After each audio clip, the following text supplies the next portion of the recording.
Hey, grand rising to you. Top of the morning. Peace, love, and light. Come to y'all to talk to y'all this morning about our fellow brothers and sisters that are not spiritually aware of what's going on. And I know we have to deal with them every day.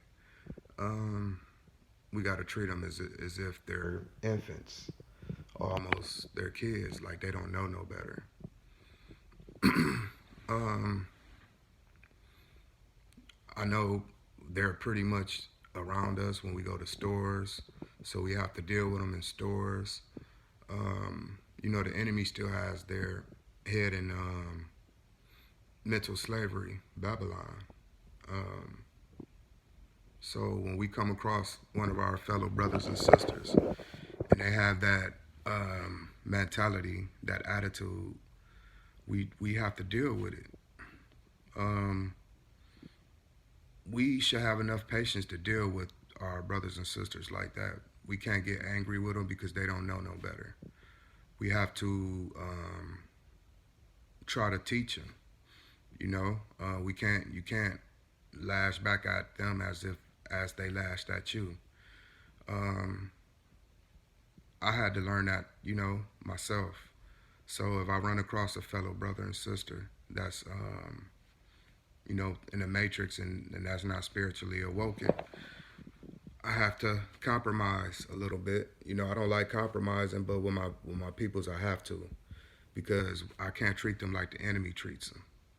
So therefore, maybe I can talk to them, or maybe I just shake my head and keep it pushing because, like I said in a previous video, everybody's not meant to be saved. You see what I'm saying? So some brothers and sisters we just can't help. We just have to avoid them because they're gonna suck your energy up. And most of the time, when we try to help, um, it kind of backfires on us because they look at us like we crazy. But you can tell the ones that won't help because they'll kind of look at you like, why are you not getting mad at me? I told a friend a story the other day. I said I read a book and it was this guy. He was the great debater. He was he went across the world and he debated with everybody and he won. He argued. He picked arguments with everybody and he won. He ran across his old man and he tried to pick an argument with him. The old man looked at him and kept walking. So he followed the old man.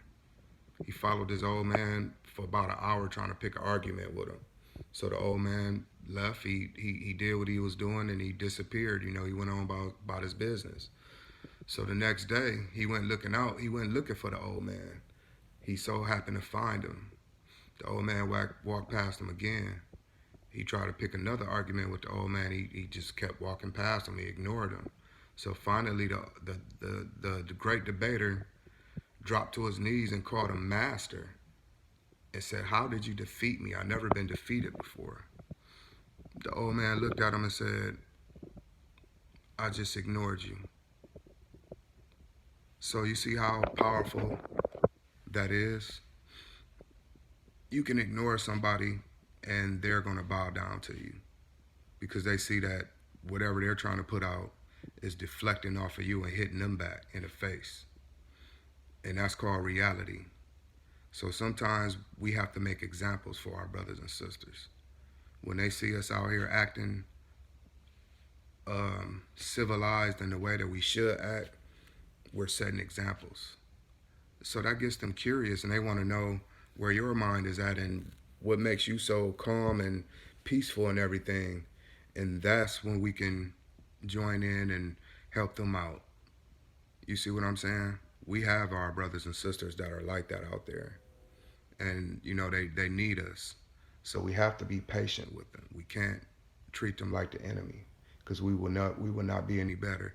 And we can't sit there and argue and debate with them because you'll look like a fool. It takes a fool to argue with a fool. Um, I was a fool once. I used to argue with people, but now I don't. I just walk away or keep it pushing.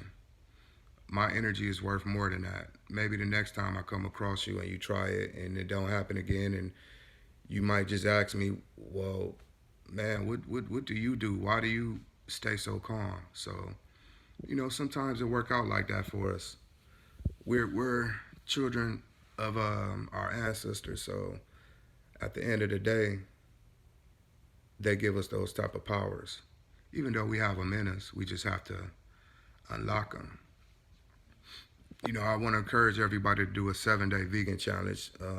Actually, do a 3-day vegan challenge and see how you feel.